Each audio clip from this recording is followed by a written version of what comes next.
बिस्मिल्लाहिर्रहमानिर्रहीम। अस्सलाम वालेकुम। उम्मीद आप ठीक होंगे, खैरियत से होंगे। तैयब लोच आपकी खिदमत में हाजिर है जी। सुप्रीम कोर्ट में मशहूर जमाना ऑडियो लीक्स कमीशन की आज समाअत हुई। जस्टिस अमीनुद्दीन खान की सरबराही में कॉन्स्टिट्यूशनल 6 रुकनी कॉन्स्टिट्यूशनल बेंच ने जो है वो ऑडियो लीक्स मुकदमे की जो है वो समाअत की। और दौरान समाअत जो है वो अटॉर्नी जनरल फॉर पाकिस्तान ने अदालत से ये इस्तदा की कि हमें मोहलत दी जाए कि वफाकी हुकूमत से जो है वो मैं जवाब तलब करूं कि अब इस या जवाब मांगूं या उससे हिदायत लूं कि अब इस मुकदमे का जो है वो क्या करना है। क्योंकि दौरान समाअत जस्टिस अमीनुद्दीन खान ने ये रिमार्क्स देते हुए कहा कि क्या ये इशू अब भी बरकरार है, जबकि जो कमीशन के चेयरमैन थे यानी कि काजी फैज ईसा वो तो रिटायर हो चुके हैं और कमीशन के एक रुकन जो बलूचिस्तान हाई कोर्ट के चीफ जस्टिस थे वो अब बलूचिस्तान हाई कोर्ट से सुप्रीम कोर्ट में तैनात हो चुके हैं। तो ऐसी सूरत हाल में या इस मौजूदा तनाजुर में क्या अब हुकूमत जो है वो यही कमीशन चाहती है या हुकूमत क्या सोच रही है, इस हवाले से जो है हुकूमत का मौक़िफ़ जानना जो है वो जरूरी है। तो इस पर अटॉर्नी जनरल फॉर पाकिस्तान ने कहा कि मैं ने हुकूमत से हिदायत लेनी है, मोहलत की इस्तदा कर रहा हूं क्योंकि यहाँ पर एक कानूनी नुक्ता मौजूद है और जब तक हिदायत नहीं आती उस वक्त तक जो है वो मैं अदालत की भी इस मामले पर किसी किस्म की मुआवनत जो है वो नहीं कर सकता। और यहाँ पर जस्टिस मोहम्मद अली मजहर का ये कहना था कि कमीशन की तश्कील का जो कबीना का फैसला है वो तो फील्ड में है, वो तो अब भी मौजूद है और वो गैर मुअस्सिर जो है वो नहीं हुआ। तो इस सूरत हाल में फिर क्या करना है। और जस्टिस अमीनुद्दीन खान ने कहा कि अगर नया कमीशन बनाया जाता है तो फिर ये मामला जो हमारे सामने जेर समाअत है ये तो गैर मुअस्सिर हो जाएगा। जस्टिस जमाल खान मंदूखेल ने अहम रिमार्क्स देते हुए कहा कि क्या हुकूमत कमीशन के लिए जजेस की नामजदगियां जो है वो चीफ जस्टिस ऑफ पाकिस्तान की मुशावरत से करेगी। अटॉर्नी जनरल ने कहा कि जो ऑलरेडी इंक्वायरी एक्ट का कानून मौजूद है उसमें मुशावरत का कोई पाबंदी नहीं है, जरूरी नहीं है कि चीफ जस्टिस ऑफ पाकिस्तान से जो है वो किसी किस्म की जो है वो मुशावरत की जाए।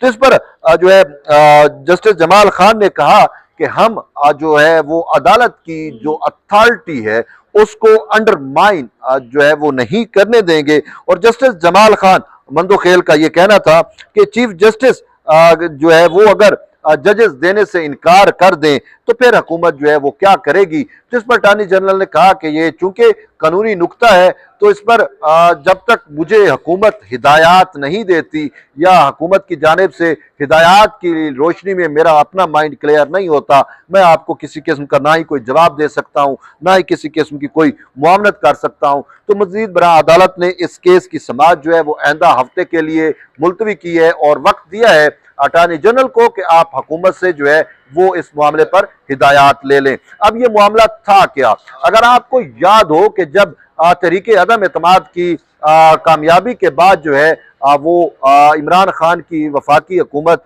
जो है वो ख़त्म हुई और तो उसके बाद जो है मामलात काफ़ी हद तक तब्दील हो गए और पाकिस्तान डेमोक्रेटिक मूवमेंट जो उस वक्त एक पूरी जो लॉन्च की गई थी, एक तहरीक लॉन्च की गई थी, उसकी हुकूमत बनी और शहबाज शरीफ जो है अब उस वक्त वजीर आजम बने और वो एक इत्तेहादी हुकूमत थी जिसमें PDM में शामिल तमाम जमातें उस हुकूमत का हिस्सा थी।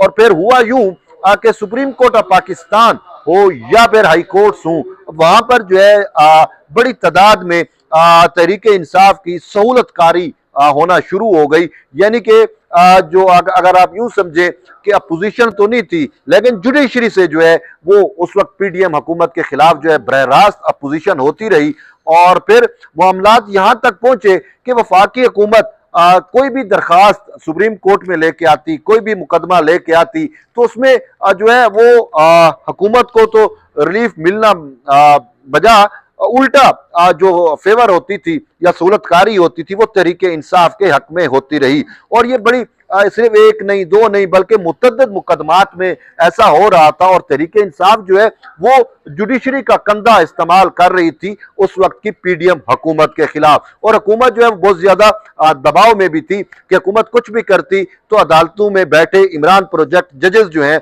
वो हुकूमत कि किसी भी मूव को जो है इवन के इंतजामी भी अगर कोई फैसले किए जाते उसको नाकाम बनाने की कोशिश करते थे। और पीडीएम की के वकला यहाँ पे केसेस के अंदर जो है बाइकाट कर जाते थे कि हमारी बात नहीं मानी जाती, जो है वो हमें सुना नहीं जाता और यकतरफा जो है वो इंसाफ हो रहा है। तो इसी असना के अंदर फिर हमने देखा कि बहुत सारी ऑडियो लीक्स आई, ठीक है, जिसमें जो है वो जजेस के बरह रास्त नाम आ रहे थे। और इवन के यहां तक मामला चला गया कि उस वक्त के चीफ जस्टिस उमर अता बंदयाल की जो मदर इन लॉ है उसकी भी एक ऑडियो लीक्स जो है वो आई। और उस वक्त के जो सुप्रीम कोर्ट बार एसोसिएशन के सदर थे आबिद जुबैरी, उसकी ऑडियो लीक्स आई। और परवेज इलाही की भी से मुतल्लिक जो है वो ऑडियो लीक्स थी। और बहुत सारी ऑडियो लीक्स ऐसी थी जिसमें बरह रास्त 3 से 4 सुप्रीम कोर्ट के जजेस के नाम भी थे।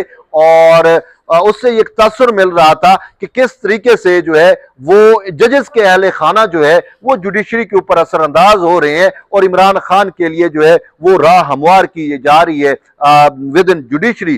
तो उस पर जो है वो हुकूमत, जब ऑडियो लीक सामने आई तो हुकूमत भी चौकन्ना हो गई और हुकूमत को ये फील हुआ कि तभी हम जो भी दरखास्त लेके जाते हैं तो हमें जो है रिलीफ तो कुजा उल्टा जो है वो तरीके इंसाफ की सहूलतकारी हो जाती है। तो ये बहुत सारे मसाइल थे। तो फिर हुकूमत ने अल्टीमेटली यही सोचा कि क्यों ना हम इन ऑडियो लीक्स के मामले पर को जो है वो प्रोब किया जाए और पता किया जाए कि आया ये जो उमर अता बंदयाल की मदर इन लॉ की ऑडियो आई है ये दुरुस्त है या गलत है, या इसके पीछे क्या चीजें हैं, या परवेज इलाही वाली, आबिद जुबैरी वाली, या फिर के मनमाने जो केसेस यहाँ पे लग रहे हैं और जो उससे मुतल्लिक जो ऑडियोज थी।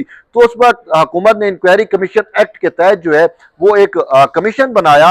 और उस वक्त के जो सीनियर जज थे काजी फैज ईसा, उनकी सरबराही में कमीशन बनाया गया और काजी फैज ईसा कमीशन के सरबराह बने।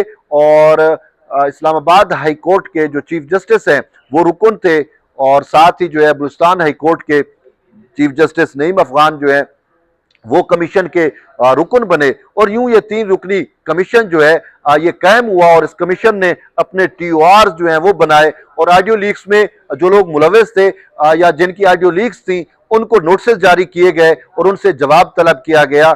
तो इस सिर्फ एक दिन ही ये कमीशन जो है वो काम कर इस कमीशन ने काम किया। लेकिन इसी दौरान जो है वो उस वक्त के चीफ जस्टिस उमर अता बंदयाल जो है वो मुतहरक हुए और शायद वो अपनी सासू माँ को बचाना चाह रहे थे, मदर इन लॉ को, जिनकी ऑडियो लीक्स जो है जिसने हाय राफिया वाला मामला आपके सामने है, जिसने पूरे पाकिस्तान के सियासी मंजरनामे पे जो है वो एक तहलका मचा दिया था। तो फिर उन्होंने जो है अपना एक हम ख्याल बेंच बनाया और उस हम ख्याल बेंच ने जो है इस कमीशन को काम करने से रोक दिया, बल्कि स्टे ऑर्डर जारी कर दिया। और तब से लेकर जो है वो अब तक जो है इस मामले की समाअत ना हो सकी। और अब आकर जो है वो ऑडियो लीक्स कमीशन की से मुतल्लिक जो दरखास्तें हैं या जो मामला है वो कॉन्स्टिट्यूशनल बेंच में जेर समाअत आया। तो बहरहाल अब चूंकि हालात काफ़ी हद तक तब्दील हो चुके हैं तो इसी वजह से अटॉर्नी जनरल फॉर पाकिस्तान ने जो है वो मोहलत की इस्तदा की है।